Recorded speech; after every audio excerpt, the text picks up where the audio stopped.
Namo Vishnupadaya Krishna Prestaya Bhutale Shrimate Bhakti Vedanta Swami Niti Namine Namaste Saraswati Devi Gauravani Brahmacharine Nirvishesha Shunyavadi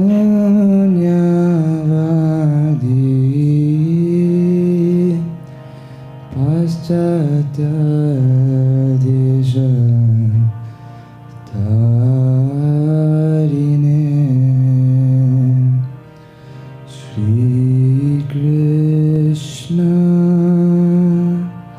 Chaitanya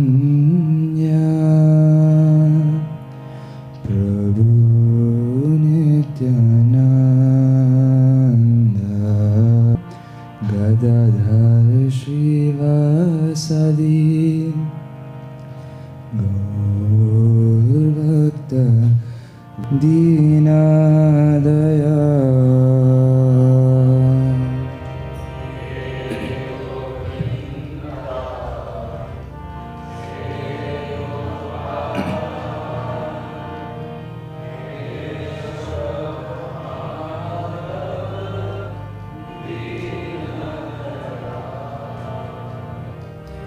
Hey Govinda, Hey Gopal, Keshav Dinadara.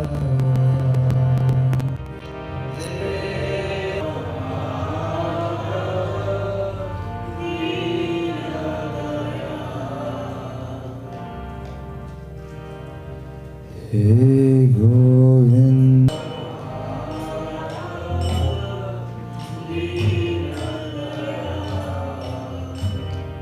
Hey Govinda, Hey Gopal,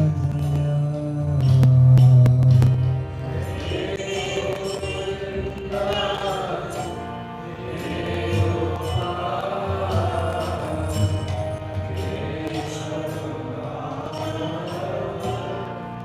Madhava, Dinadaya. Hey Govinda, Hey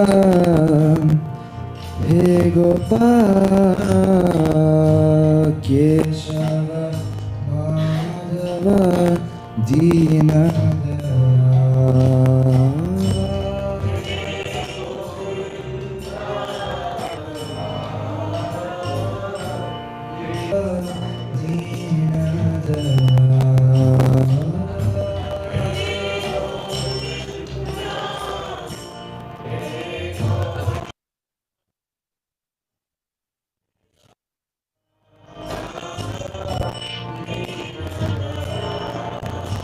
Hey Govinda, Hey Gopal, Keshava Madhava, Dinadara.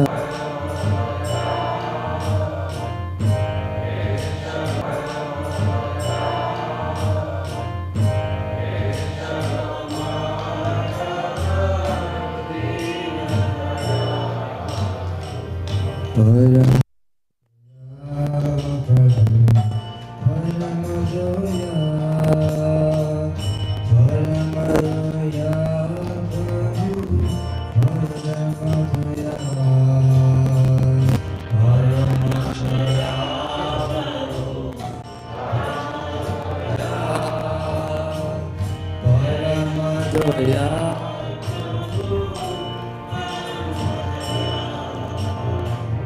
Paramadaya Prabhu Paramadaya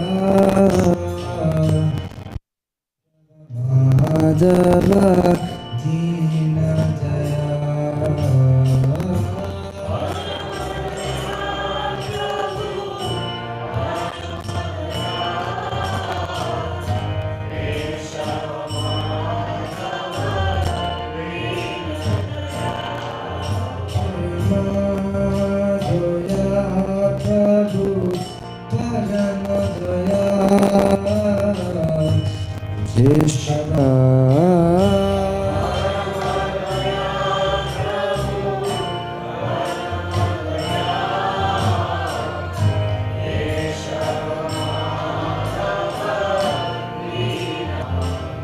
Paramadaya Prabhu Paramadaya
Kesava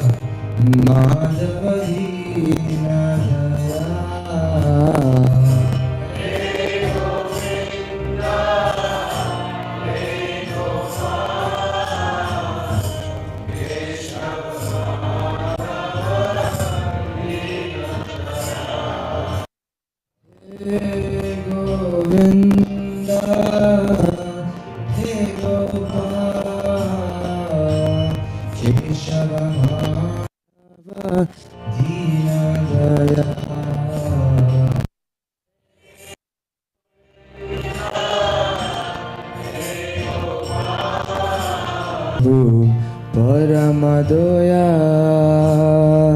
Keshava Madhava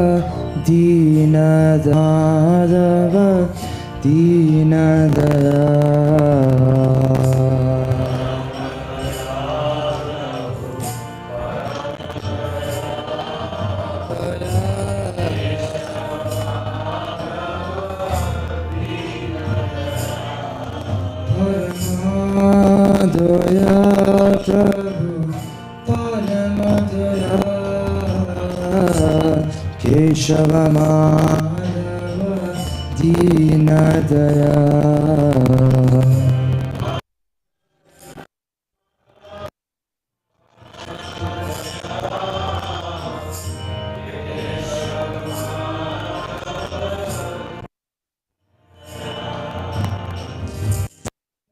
Daya Prabhu Paramadaya Krishna Haranam Krishna Krishna Hare Hare Hare Rama Hare Rama Hare Hare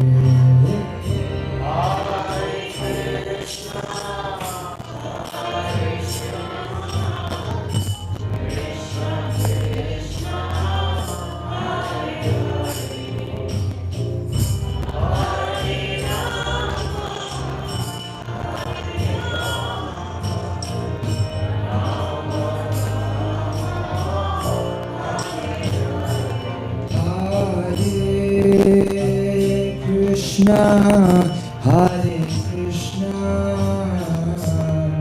Krishna Krishna, Hare Hare, Hare Rama, Hare Rama.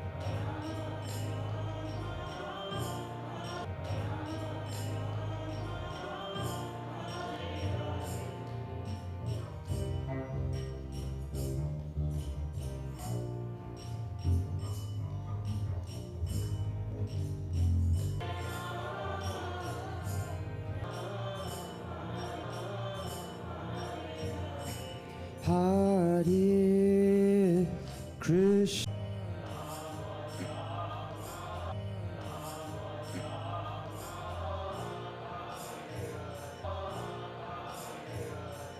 Hare Krishna, Hare Krishna, Krishna Krishna, Hare Hare, Hare Rama, Hare Rama, Rama Rama, Hare Hare.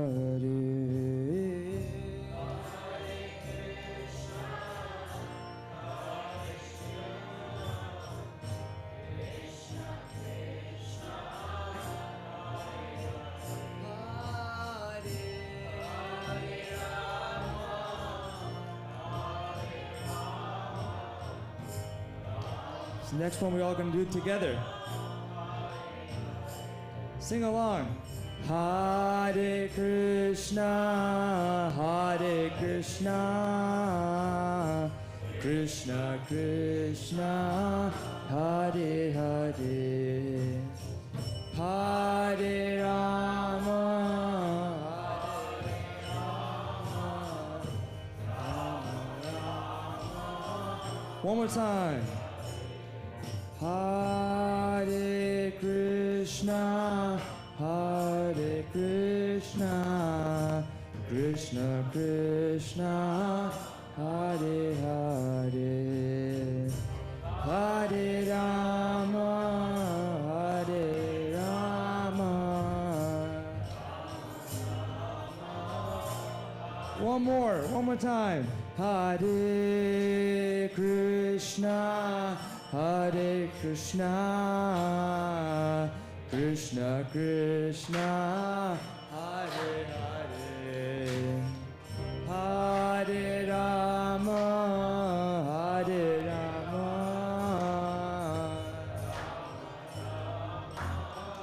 We're going to speed things up. Hare Krishna, Hare Krishna, Krishna Krishna, Hare Hare, Hare Rama, Hare Rama, Rama Rama, Hare Hare.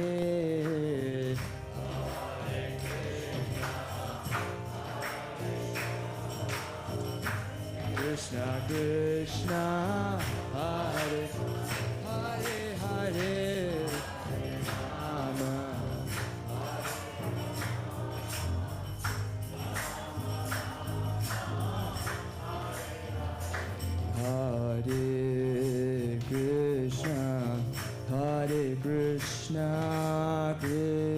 Krishna, Krishna Hare Hare, Hare Rama, Hare Rama, Rama Rama, Hare Hare.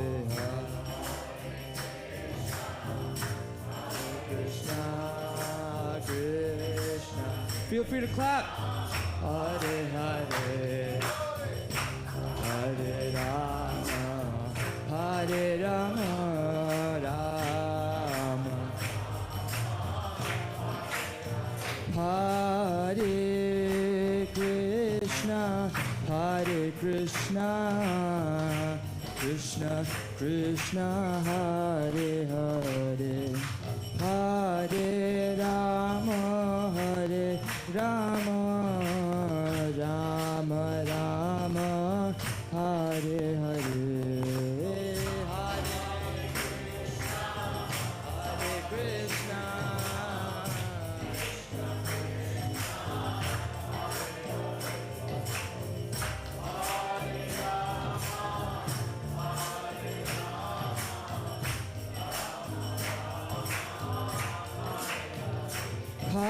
Hare Krishna, Hare Krishna, Krishna Krishna, Hare Hare, Hare Rama, Hare Rama, Rama Rama, Hare Hare.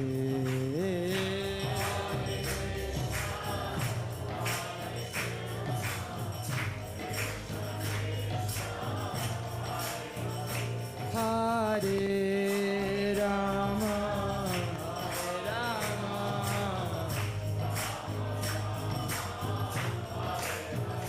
Hare Krishna, Hare Krishna, Krishna Krishna, Hare Hare, Hare Rama, Hare Rama, Rama Rama, Hare Hare.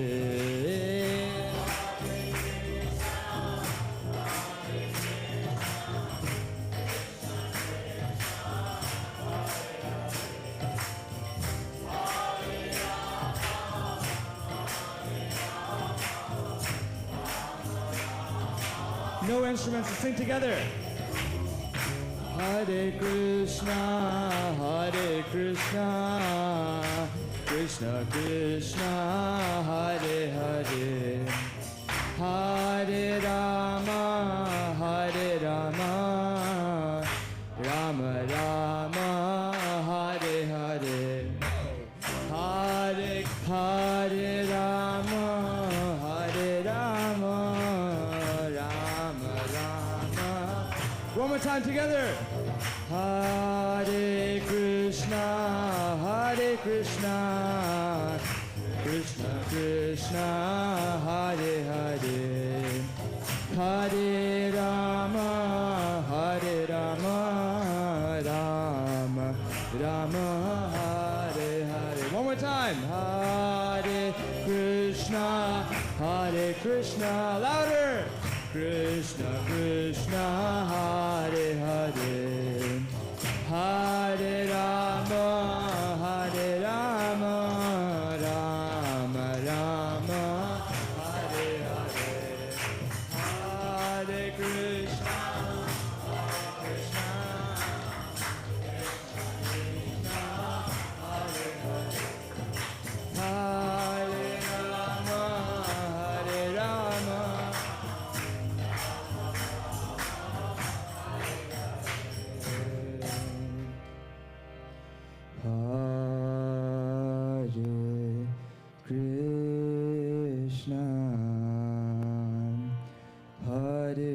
Krishna,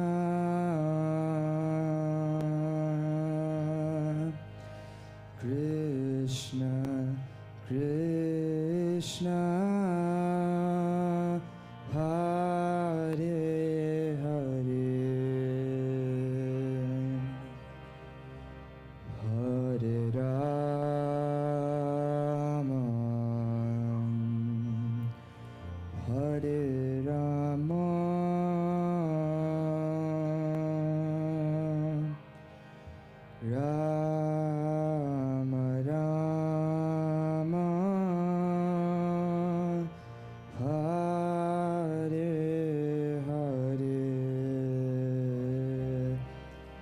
Everyone together. Hare Krishna. Hare Krishna.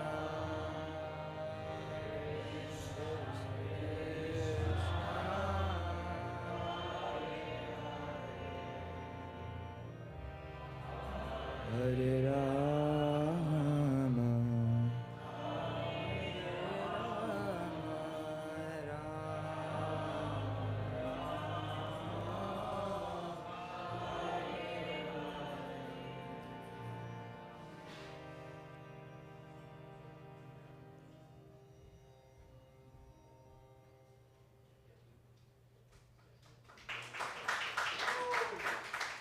Thank you so much. So this is the time, as you know, we do a quick transition. And with us today we have a very special guest, Dr. Urmila Best. She is, for 50 plus years, she has been practicing Bhakti Yoga. She has a PhD in education. And she has been teaching the art and science of Bhakti Yoga. What I admire the most, she makes it very practical. She makes it very practical. She's very clear, she's very direct, because she wants us all to be our best as quickly as possible. So with us, today she will be talking on the topic of prosperity. We talked about the inner prosperity, right? So I think now we have opened up a little bit with the Kirtan, right? So this is a good time. Would you like to sit on the chair or on the mat? Any place where I can. No, we'll be with we have the sofa and the table, or you can sit on the. If you have a short table, like Yeah, it's on the floor, yes. if you have a high Yes, table. we have a short table. Yeah.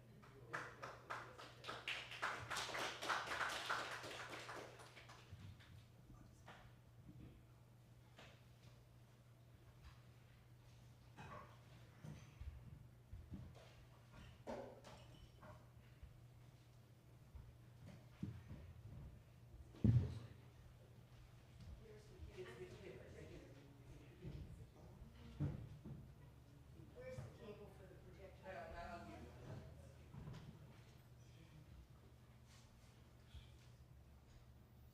A chair and a high table. Will this be okay? That'll be just perfect, sure. Yeah. And the cable will be yes. there? This is the cable for you. Oh, okay, fine. Okay. Two experiences?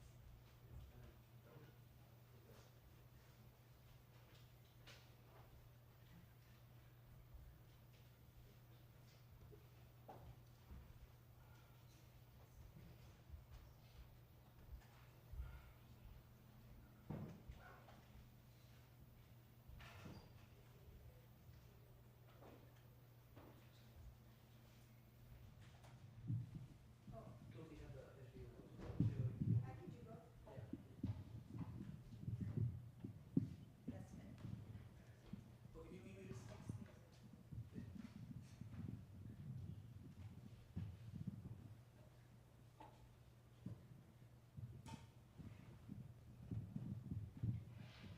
Oh, you have an adapter anyway. Yeah, just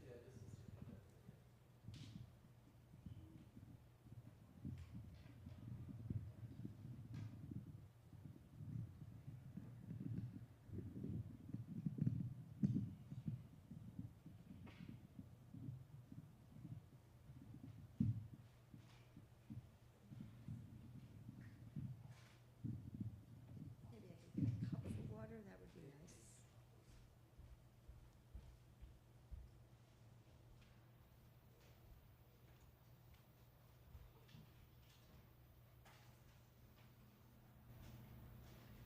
That didn't seem to have, oh, there we go, okay.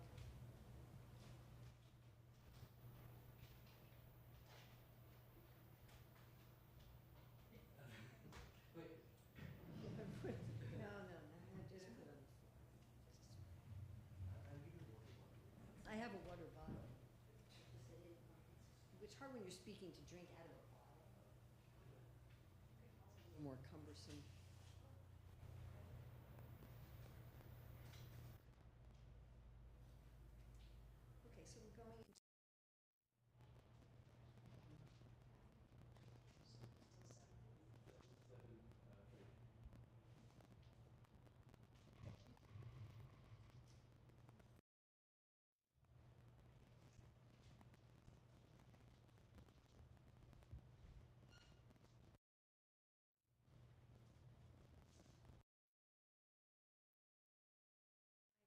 Bhakti studio in Seattle, and we're looking at cherishing our sources of wealth. So this presentation is actually part of a series, and I've only taught this part once before, and I've never taught it separately from the whole series. So I'm hoping that it will make sense to everybody.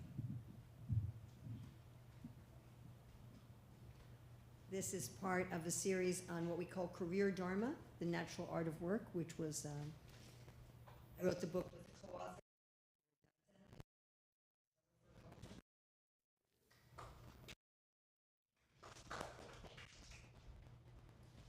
And one of the topics that we talk about is looking at different ways of being rich. And then how we can cherish or take prosperity so that it actually not only fully enriches us, but also contributes to in general. So this is in our section, the third section.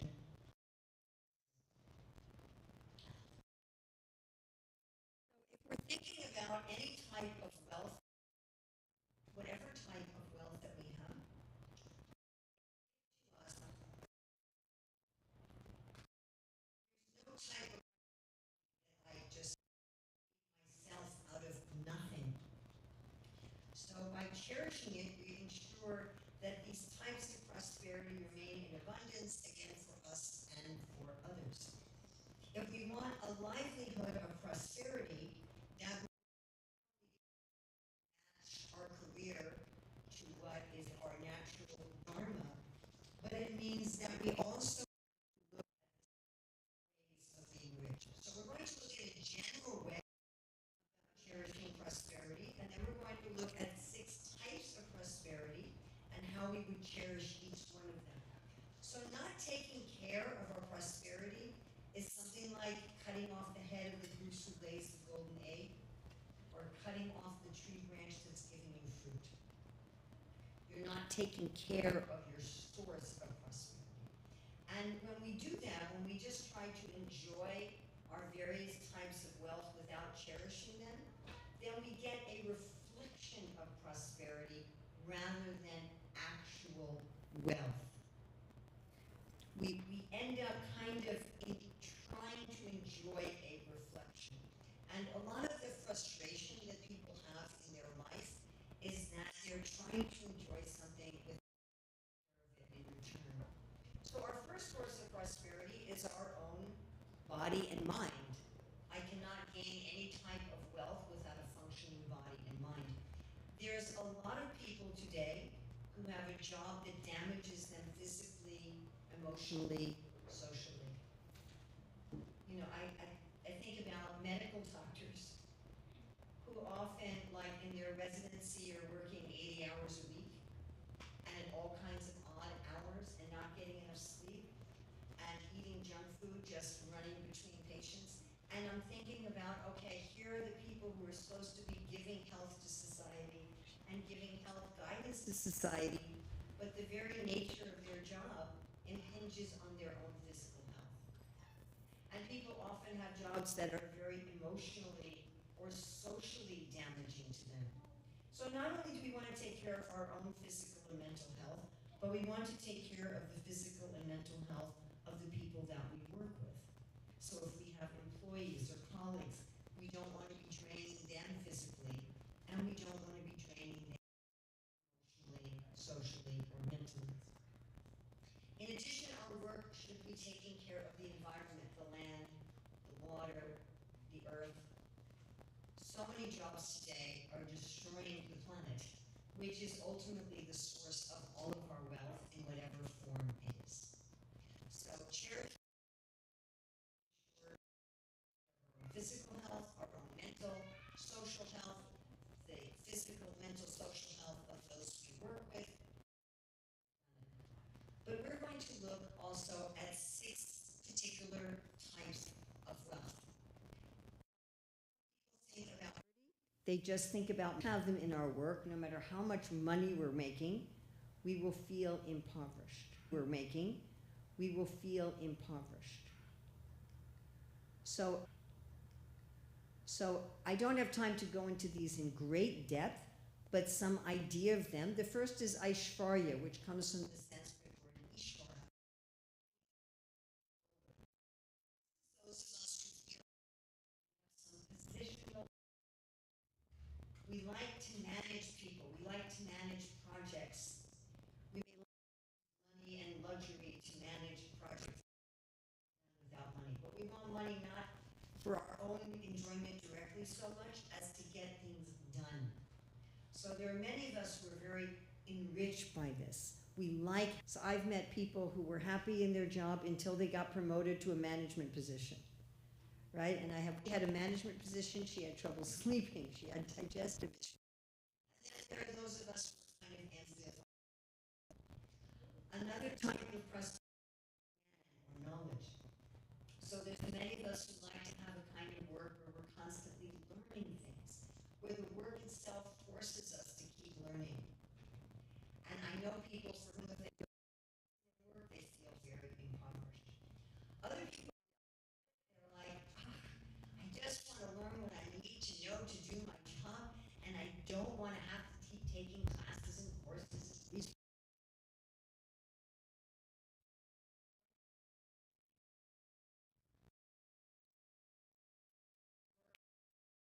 Make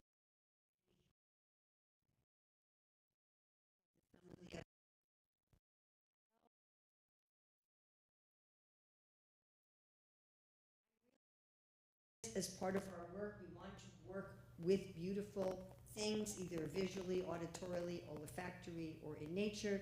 Some people really do not want this as part of their work. They're like, let someone else take care of the beauty aspect. Let me just work with the practical. Some of us who feel ambivalent about it. Fame, but this is particularly authentic fame. Fame that comes from working with a fame. Fame that comes from working with a team or a community that's not just task focused. If they work with others, they want it strictly task focused, and then there are others who are kind of ambivalent. And then perhaps one of the most unusual ways of being rich is called vairagya. Vai means without, ragya means attachment. It may seem to be an anti-prosperity, the prosperity of detachment.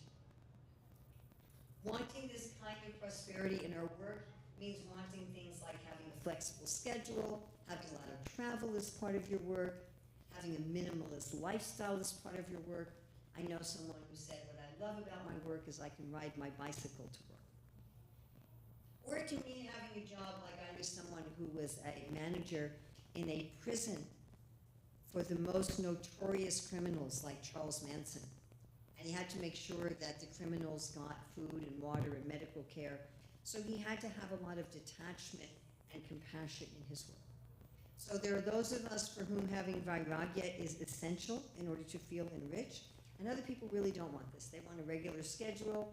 They want to be able to have a lot of things. Right? They want to have a lot of security, or they want to be very emotionally, socially connected with people at work, and then there are other people who are ambivalent. So as I went through this list, I'm sure you thought about, hey, there's this one that's real to me, or these two that are, because it could be that we're in work that doesn't really match our nature, and so we may be getting some of these types of prosperity that even we prefer not to get at work. Go through each of them and look at how we're going to cherish each of them. I'd like you to kind of evaluate in which way am I really cherishing this wealth that I have? And in which way am I maybe just trying to take it for myself in a more exploitive or selfish way? So let's look first at virya. This is the prosperity of strength and health. If our work involves something physical, or I know someone who works in an Ayurvedic restaurant where she gets to eat the Ayurvedic food as part of her work. So what would it mean to cherish virya?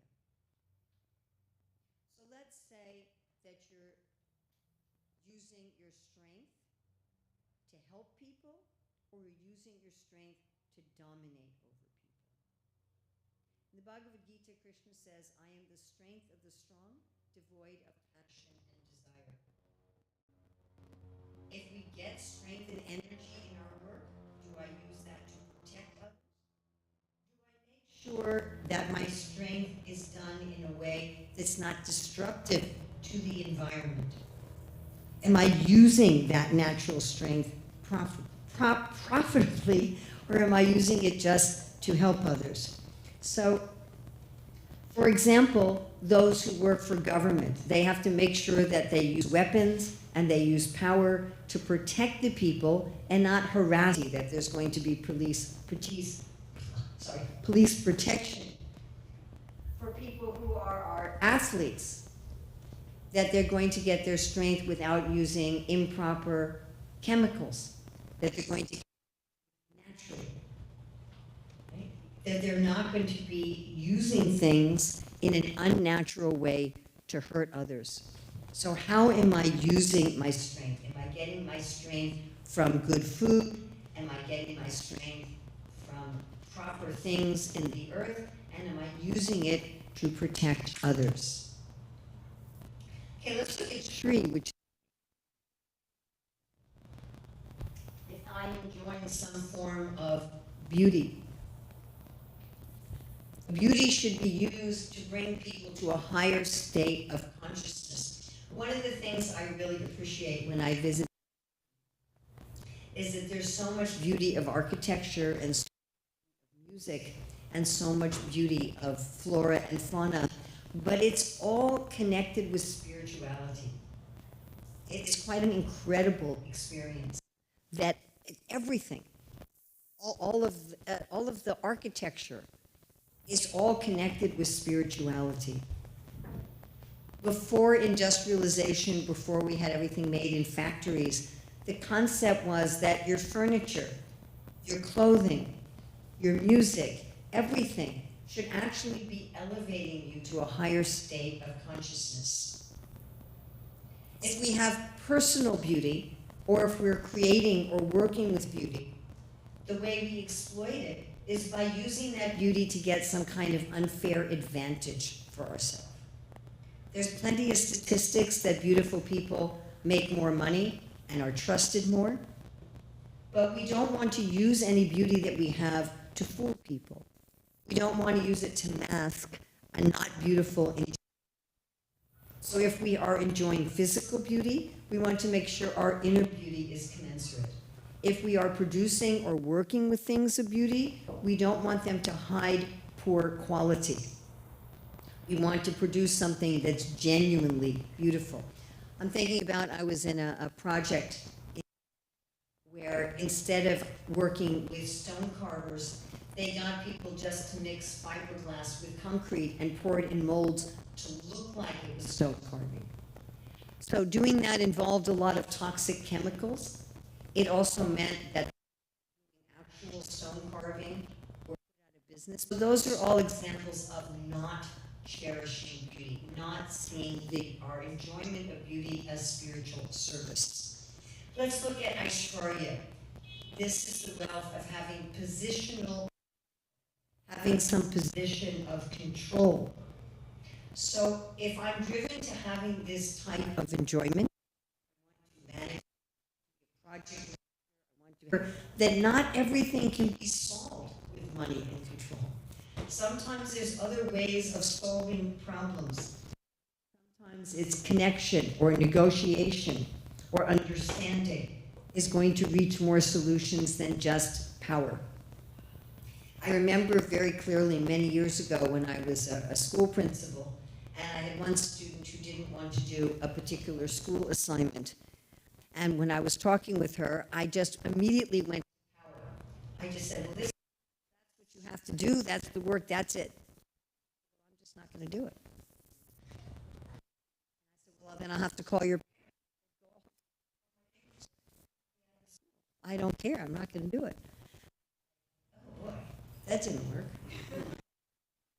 I thought I came across like this and she came across like this. And that ultimately I couldn't force anybody to do anything. And then I had to kind of step back and say, well, why don't you want to do it? What's going on here? What's the actual problem? And then we ended up making a connection, and yeah, it took 30 minutes instead of 2 minutes. But we ended up being able to negotiate a solution. okay, well, can you do it in this way? And then we'll gradually lead up to it, and we'll make this arrangement. And I thought, it's so easy to think that if you have a position, I'm the school principal, that I should be able to just say, okay, this is what you have to do. But that's not cherishing with people. How to get people to actually want to cooperate. In addition, cherishing other people to learn how to become leaders. I help other people to feel intelligent. I help other people to feel empowered. To make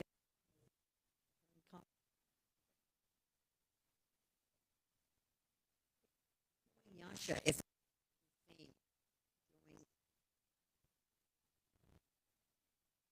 am I going is how they behave. Right? But if I actually want to cherish Yasha, then I'm going to make sure that if I've done something wrong, that I don't ask people to respect me just because I have some influence or just because I've established myself in a position of authority. I want to be able to say, hey, I messed up. I did something wrong. To be able to admit my mistakes. It's interesting, once we have a position where we've been respected, like Krishna says in the Bhagavad Gita, for those who've been honored, dishonor is worse than death. So if people are respecting us, we might think, oh no, if I admit that I've done something wrong, if I admit that I made a mistake, it'll be worse than dying. I'll just feel so humiliated. But the reality is that when we're able to admit our mistakes, people will end up respecting us more because we'll be human and vulnerable. And then when we have people's respect and we have some degree of fame in our community, we want to make sure that we are indeed a person of integrity, that we really live up to the reputation that we have amassed. If we're enjoying learning, if we're enjoying wisdom in our work, we do well to remember that we never know what we don't know. We can never know what we don't. And the more we know, the more there is that we don't know. Right? Like I have a PhD, what that means is that I am the world's expert in a teeny tiny, itsy bitsy piece of knowledge. Right? A little more than I could possibly know in one life. Other people's in their own areas. That I also have emotional intelligence. That to not just work with learning and research and facts, that I forget to have a connection with people. That I forget that knowledge should be used to benefit others, not just to think, oh, I'm so smart or I know so many things. If I am enjoying vairagya, detachment, equilibrium, freedom, an exploitive mentality is when I just think, well, I don't care about anybody anymore. I'm just detached. The way that I cherish vairagya is to develop compassion, is to remember that my detachment should be a way of helping people without becoming